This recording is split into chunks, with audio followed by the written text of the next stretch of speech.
அத்தியாயம் 40 நீதிபதி நடுவர் மன்றம் மரண தண்டனை நிறைவேற்றுபவர். நல்ல தூக்கத்திற்குப் பிறகு கண்களைத் திறந்தபோது நிலவன் கொட்டாவிவிட்டான். அவன் விரைவாக புத்துணர்ச்சி பெற்று வழக்கமான நேரத்தை விட சற்று தாமதமாக எழுந்ததால் காலை உணவுக்காக கேண்டீனுக்குச் சென்றான். மேஜைகளில் குழுக்களாக அமர்ந்திருந்த மக்களிடையே கிசுகிசுப்புகளை நிலவன் கேட்டான். பலர் மிகவும் அமைதியாக பேசுவதால் ஒரு வார்த்தை கூட கேட்க முடியவில்லை.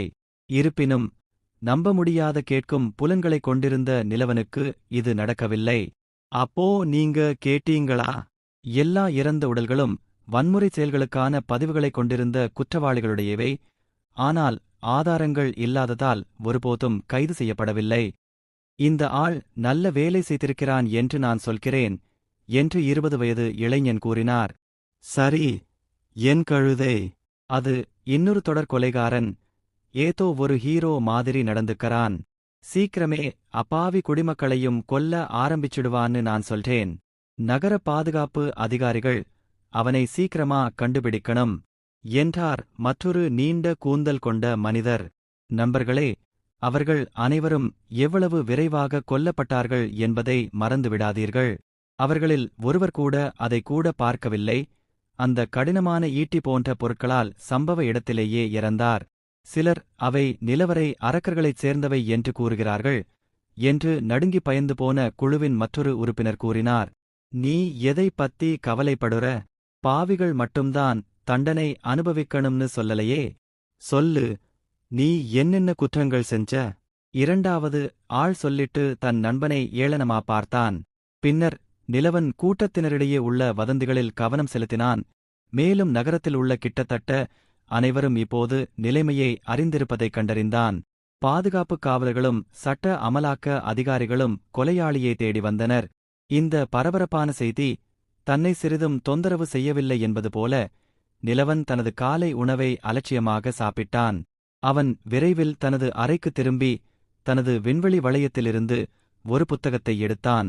அது பாம்பு தோல். கொலையாளி அவனுக்கு கொடுத்த புத்தகங்களில் ஒன்று. அவன் புத்தகத்தை திறந்து உள்ளடக்கங்களை மீண்டும் படித்தான். உண்மையிலேயே ஒரு உண்மையான தொழில்முறை நிபுணர் என்று நிலவன் ஆச்சரியத்துடன் பாராட்டினார். நிலவன் தனது அறையில் படிக்கும் மேசையில் இருந்த ஒரு பேனாவை எடுத்து பட்டியலில் 12 பெயர்களை கோடிட்டான். அந்த புத்தகத்தில் இந்த மக்கள் வழக்கமாகச் சென்று பார்த்த பெயர்கள், முகவரிகள், பழக்கவழக்கங்கள், தெரிந்த நடைமுறைகள் மற்றும் இடங்கள் மட்டுமே இருந்தன. நிலவன் இப்போது குறுக்குவெட்டப்பட்ட மக்களின் பெயர்கள் வேறு யாருமல்ல, இளாவோட் நகரத்தின் தெருக்களின் சுவர்களில் கொல்லப்பட்டு கழுமரத்தில் அறையப்பட்ட இறந்த மக்கள். மேலும் இந்த வேண்டுமென்றே கொலைகளைச் செய்த கொலையாளியை பொறுத்தவரை அது வேறு யாருமல்ல, நிலவன்தானே. நேற்று இரவு பாம்பு தோல் கொண்ட கொலையாளியிடமிருந்து நிலவன் தகவல் பெற்றவுடன் அறிக்கை எவ்வளவு விரிவாக இருந்தது என்பதைக் கண்டு அவன் அதிர்ச்சி அடைந்தான்.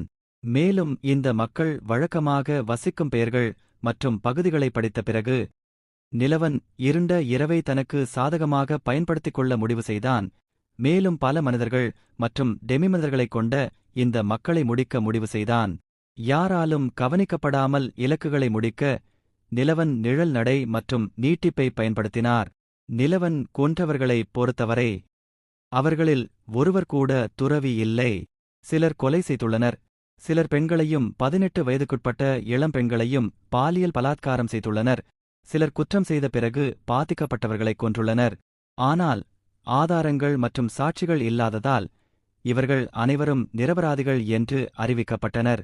சில சந்தர்ப்பங்களில் விசாரணைக்கு முன்பே சாட்சிகள் ஒரே இரவில் காணாமல் போனார்கள். முதல் புத்தகம் இந்த தகவல்களால் முழுமையாக நிரம்பியிருந்தது. ஒவ்வொரு பக்கத்திலும் அத்தகைய நபர்களில் ஒருவர் மற்றும் அவர்கள் மீது அனைத்து விவரங்களும் இருந்தன. இந்த குற்றவாளிகளின் பட்டியலையும் அவர்கள் எப்படி சுதந்திரமாக சுற்றித் திரிகிறார்கள் என்பதையும், இந்த அரக்கர்களால் இன்னும் எத்தனை அப்பாவி உயிர்கள் அழிக்கப்பட்டன அல்லது எடுக்கப்பட்டன என்பதையும் படித்த பிறகு நிலவனின் இரத்தம் குதித்தது. இறுதியில் நிலவன் மனித உரிமைகள் மற்றும் சமத்துவம் வலியுறுத்தப்பட்ட மனித நாகரிகத்தின் ஒரு பகுதியாக இருந்தான். நீங்கள் சமூகத்தின் எந்த பகுதியைச் சேர்ந்தவராக இருந்தாலும் நியாயமான நீதி கடைப்பிடிக்கப்பட்டது. ஆனால் இந்த புதிய உலகில் அவன் வாழ்ந்து கொண்டிருந்தான். அது பெயரளவில் மட்டுமே இருந்தது. உங்களிடம் பணம், அதிகாரம் மற்றும் பின்னணி இருந்தால் இவற்றையெல்லாம் ஒழித்துக் கட்ட முடியும். பழமொழி சொன்னது போல, பலவீனமானவர்களின் மிகப்பெரிய பாவம் தங்களை பலவீனமாக இருக்க அனுமதிப்பதாகும். முந்தைய வாழ்க்கையின் தேவகன் கோபமடைந்து தனது தற்போதைய வலிமை மற்றும் திறன்களைக் கொண்டு கொலைவெறியில் ஈடுபடுவார். ஆனால் இந்த வாழ்க்கையின் நிலவன் முந்தையதை விட முற்றிலும் மாறுபட்ட நபராக இருந்தான். அவன் இந்த கொலையாளிகளைப் போல வேறுபட்டவர் அல்ல. காட்டில் வேட்டையாடிய அரக்கர்களைப் போல, வணிகக் கூட்டத்தை காப்பாற்றி காட்டிலிருந்து வெளியேறக் கொன்ற கொள்ளைக்காரர்களைப் போல, அல்லது அவன் கொன்ற நிலப்பன்றி ஹண்டர் குழுவைப் போல தனது ஒப்பந்தத்தின் ஒரு பகுதியாக இருந்ததால் அவன் தயக்கமின்றி கொன்றான். தனது இலக்குகளை அடைவதற்காக அவன் கொலை செய்தான். நீங்கள் அதிகாரத்தையும் வைத்திருந்த வரை சட்டம் மற்றும் நீதி உங்களுக்கு பொருந்தாத ஒரு உலகம் இது. வலிமையானவர்கள் பலவீனமானவர்களை வேட்டையாடும் ஒரு உலகம் அது. நிலவன் முற்றிலும் சுய பாதுகாப்பின் அடிப்படையில் செயல்பட்டான். தன்னை தவிர இந்த உலகில் வேறு எந்த ஆன்மாவையும் அவன் நம்பவில்லை. மேலும் சோமரின் விருப்பத்திற்கு நன்றி அவன் தனது ஆளுமையையும் நடத்தையையும் ஓரளவு மாற்றினான். அவன் தனது உணர்ச்சிகளால் பாதிக்கப்படமாட்டான், அவசரமாக செயல்படமாட்டான். அவன் வேண்டுமென்றே கொல்லவில்லை, ஆனால் தன் வழியில் நின்ற எவரையும் கொல்வதையும் அவன் பொருட்படுத்தவில்லை. அவன் நீதியைக் காட்டத் தேர்ந்தெடுத்ததற்கும் சுவர்களில் இரத்தத்தால் அந்த வார்த்தைகளை எழுதுவதற்கும் காரணம் முழு நகரத்திற்கும் ஒரு செய்தியை அனுப்புவதற்காகத்தான். அவன் அறிமுகப்படுத்தப் போகும் அவனது புதிய ஆளுமைக்கான அடித்தளத்தை உருவாக்குவதற்காக. அலுவலக நேரம் முடிந்தவுடன் நிலவன் அருளை சந்திக்கச் சென்றான். அப்போ நான் எவ்வளவு சம்பாதித்தேன்? நிலவன் அந்த முதியவரிடம் நேற்று அவன் விற்ற பொருட்கள் மற்றும் பொருட்களிலிருந்து கிடைத்த வருமானம் பற்றி கேட்டார். நீங்களே பாருங்க என்று அந்த முதியவர் கூறிவிட்டு நிலவனுக்கு ஒரு உயர்தர விண்வெளி வளையத்தை வீசினார். நேற்று நீ கொடுத்த எல்லா பொருட்களுக்கும் இதுதான். பட்டியல் ரொம்ப பெரியதா இருந்ததால கொஞ்சம் நேரம் ஆச்சு. இதுதான் நான் உனக்கு கொடுக்கக்கூடிய நியாயமான விலை. சரி, மோதிரம் வீட்டுல இருக்கு என்று முதியவர் சிரித்தார். நிலவன் புதிய விண்வெளி வளையத்தின் உள்ளடக்கங்களைச் சரிபார்த்தவுடன் அவனது தாடை கிட்டத்தட்ட தரையில் மோதியது. கண்கள் ஆச்சரியத்தில் வெளியே வந்தன. 60,000! அது 60,000 தங்க நாணயம் என்று நிலவன் ஆச்சரியத்துடன் கத்தினான். அவன் கண்களையே நம்ப முடியவில்லை. நிலவன் முதலில் அதிகபட்சமாக 15 முதல் 20,000 தங்க நாணயங்களை எதிர்பார்த்தான். இப்போது அவன் அன்று சம்பாதித்த செல்வத்தின் மதிப்பை பெரிதும் குறைமதிப்பிற்கு உட்படுத்தியது போல் உணர்ந்தான். இந்த பரிவர்த்தனை இப்போது பல ஹண்டர்களுடன் ஒப்பிடும்போது நிலவனை மிகவும் பணக்காரராக்கியது. அவங்களை தொடர்ந்து வந்து கொடு, அடுத்த முறை உனக்கு இன்னும் கொஞ்சம் பணம் தருகிறேன் என்று வயதான வியாபாரி ஒரு ஈயைப் போல கைகளைத் தேய்த்துக் கொண்டே சொன்னான். ஆமாம், ஆமா, இன்னும் கொஞ்சம் சேகரிக்க எனக்கு கொஞ்சம் நேரம் ஆகும். ஆனா நீங்க அதை ஆவலுடன் எதிர்பார்க்கலாம். சொல்லப்போனால் உங்ககிட்ட விரிவான நகர வரைபடம் இருக்கா? எனக்கு அந்த நகரம் பத்தியும் அதோட பல பகுதிகளைப் பத்தியும் அதிகம் தெரியாது. அதனால நான் அடிக்கடி தொலைஞ்சு போவேன். நிலவன் வெட்கத்துடன் தலைமுடியைத் தேய்த்துக் கொண்டே சொன்னான். என்கிட்ட ஒன்னு இருக்கு என்று அருள் சொல்லிவிட்டு அருகிலிருந்த மர அலமாரியிலிருந்து ஒரு பெரிய மடிந்த வரைபடத்தை எடுத்தான். நன்றி, நான் மறுபடியும் நிலவரைக்குப் போகிறேன். இரவு உணவின் போது உங்களை பார்ப்போம் என்று கூறிவிட்டு நிலவன் அலுவலகத்தை விட்டு வெளியேறினான். அவனுக்கு ஏன் விரிவான நகர வரைபடம் தேவைப்பட்டது என்றால், அது அவனது படுகொலைகளையும் இலக்குகளையும் அவனால் முடிந்தவரை திறமையாக திட்டமிடுவதாகும். ஏனெனில் நேற்று இரவு நிலவனுக்கு ஏற்பட்ட அனுபவத்திலிருந்து உள்ளூர் கூட்டம் மற்றும் வெறிச்சோடிய மூலைகள் அதில் பெரும் பங்கை கொண்டிருந்தன.